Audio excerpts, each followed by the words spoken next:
తల్లి వీరనారి సావిత్రిబాయి పూలే జయంతి ఉత్సవాల్ని సావిత్రిబాయి పూలే ఆశయ సాధన సమితి ద్వారా వాళ్ళ ఆ మహనీయురాలకి ఘన నివాళులు అర్పించుకుంటూనే వాళ్ళ ప్రధానంగా సావిత్రిబాయి పూలే వీరనారిమల్ల ఆశయ సాధన సమితి ప్రధానంగా సావిత్రిబాయి పూలే జన్మదినాన్ని టీచర్స్ డేగా జరపాలని చెప్పి మేము ప్రధానంగా డిమాండ్ చేస్తా ఉన్నాం.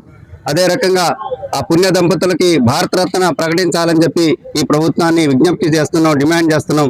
ఇవాళ ఆ మహనీయురాలి జయంతి జరుపుకోవటం ఒక పౌరులుగా, ఒక మనుషులుగా, మానవతావాదులుగా మేము అదృష్టంగా భావిస్తున్నాం.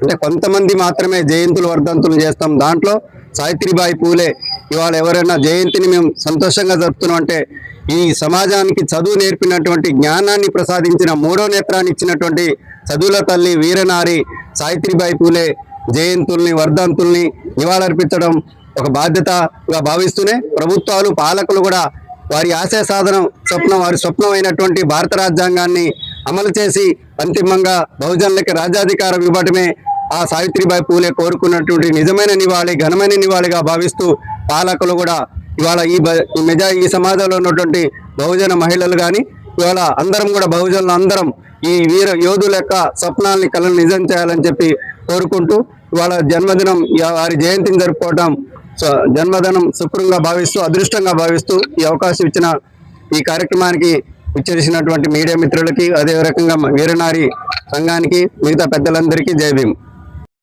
చాలా సంతోషంగా ఉంది. సావిత్రిబాయి పూలే జయంతిని జరుపుకోవడం సావిత్రిబాయి వాళ్ళ యొక్క ఆధ్వర్యం, వాళ్ళ టీం అంతా ఆధ్వర్యంలో బ్రహ్మాండంగా, బబ్రు గారి ఆధ్వర్యంలో ఈరోజు బ్రహ్మాండంగా జరుగుతుంది. ఆమె గురించి కొన్ని చెప్పాలంటే మనుషులకి అతీతమైనది. ఎందుకంటే ఒక పేద గుడిసెలో ఉండి కరెంటు కూడా లేని రోజుల్లో ఎంతో మందికి విద్యని, ఎంతో మంది ఇబ్బంది పెట్టారు.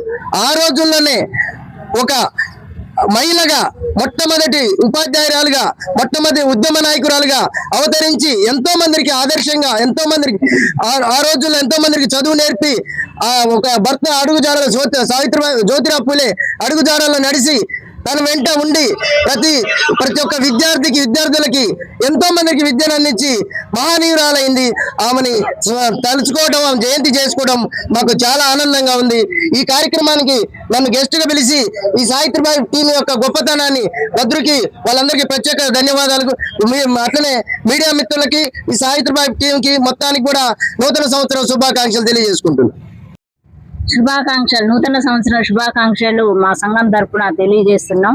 ఈరోజు సావిత్రిబాయి పూలే జయంతిని మేము ప్రతి సంవత్సరం గడుపుకుంటున్నాం. ఈ యొక్క సావిత్రిబాయి పూలే ఆమె ఆశయాలను కూడా మేము ప్రతి గ్రామానికి తీసుకెళ్లాలని కూడా అనుకుంటున్నాం. మేము ప్రతి గ్రామాల్లో కూడా ఇప్పుడు జరగబోయే మళ్ళా పుట్టినరోజు వరకు మేము భారీ ఎత్తున ఒక మండలంలో కూడా పెట్టాలనుకుంటున్నాం. కాబట్టి ఆ తల్లి ఇవాళ ఒక మహిళ, ఆమె పెళ్లి 9 సంవత్సరాలకే పెళ్లి చేసుకొని జ్యోతిరావు పూలే ఆమెకు చదువు నేర్పి ఇవాళ ఆమె వల్ల చదువుకున్న వాళ్ళు డాక్టర్లు అయ్యారు, కలెక్టర్లు అయ్యారు, మంత్రులు అయ్యారు. కానీ ఈరోజు ఆ తల్లిని ప్రతి వాళ్ళు గుర్తించుకోవాలి. ఆమె చేసిన త్యాగాన్ని కూడా ప్రతి వాళ్ళు గుర్తించుకోవాలి. ఆమె పుట్టినరోజును కూడా అందరూ చేసుకోవాలి.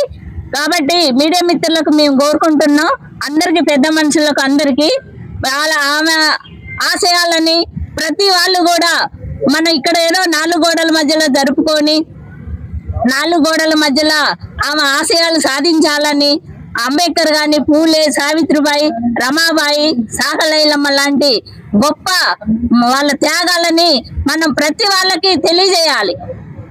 ఎందుకంటే వాళ్ళు చేసిన పోరాటాలు, వాళ్ళు మన కోసం పోరాటం చేసి ప్రతి వాళ్ళని చదువు నేర్చుకునేలాగా ఆమె బయటకు వచ్చి ఒక మహిళగా చదువు చెప్తుంటే ఆమెను ఎంతో అవమానించారు. అయినా అలాంటి బాధలను కూడా తట్టుకొని ఆ తల్లి చదువులు నేర్పింది.